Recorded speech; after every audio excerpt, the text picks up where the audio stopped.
Welcome to Charter Local Edition. I'm Tracy Young. Our guest is Assemblymember Mike Eng, who represents the 49th District. He joins us to talk about legislation he has introduced that would increase the transparency and accountability of government-issued contracts. Nice to have you with us, sir. Thank you, Tracy. Would you kind of speak with us just a moment? When the government issues contracts, what's the process like, and is it somewhat on autopilot, I guess, today?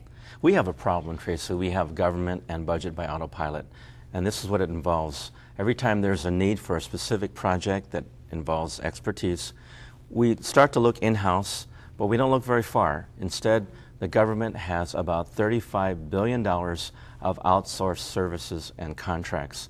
And what this means is that there are 13,000 contracts right now as we sit in which we're looking at that could save $350 million a year if we can somehow keep those jobs in-house.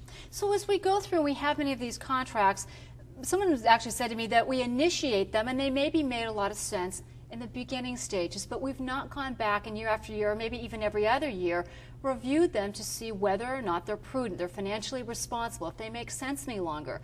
Do we do that? We have currently no accountability in these contracts, or very limited accountability. Let me give you an example.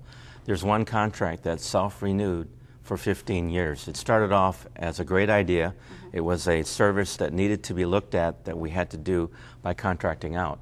But because we don't have accountability, we don't have transparency, this contract self-renewed. What started off as a temporary spare tire approach ended up buying spare tires every year when we really should have just bought an in-house tire. And that's the problem we have right now with automatic, autopilot, non-transparent, non-accountable government budgeting. Well, you made that very clear. Okay, great way to state this. So what is your legislation? Why did you introduce this, and what's the philosophy behind your legislation? Tracy, in the worst budget crisis in history of this nation, in which we're laying off people, closing schools, and cutting back in services, this was an idea whose time has come. We could save $350 million a year by keeping a lot of these service contracts in-house. That's number one. Secondly, the problem was, well, how do we find out where these contracts are? There was no one website. There was not even an ability for one department to find out what the information was when we asked it. So therefore, we hit on this idea. Why not centralize in one website the ability to look at all the contracts that are outsourced, to look at how many employees are being hired. And let me give you an example of why this bill is so necessary. In one contract, for one individual worker, that would be for information technology, a systems analyst, we normally pay them in-house about $55 an hour. When we looked at these contracts, we were paying them $100 plus an hour. We were literally doubling the cost of a particular service that we could do in-house for half the price. And then the light bulb went on. We went on and on and on for nurses. We're paying them $15 an hour more per hour. And you multiply that by the hundreds and hundreds of hours, thousands of hours that we do throughout the state, and this led to a $350 million projected savings.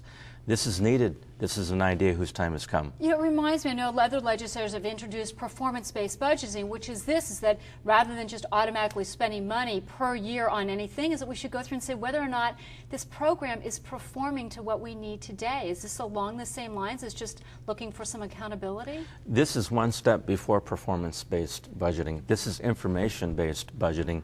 Therefore, we can then have performance-based budgeting. We don't know. This bill provides the information we need, and it has great outcomes. All right. Well, thank you very much. Obviously, this is moving quickly. I know the governor has been supportive of it, so we want to make sure that we keep an eye on this legislation. It's AB 756.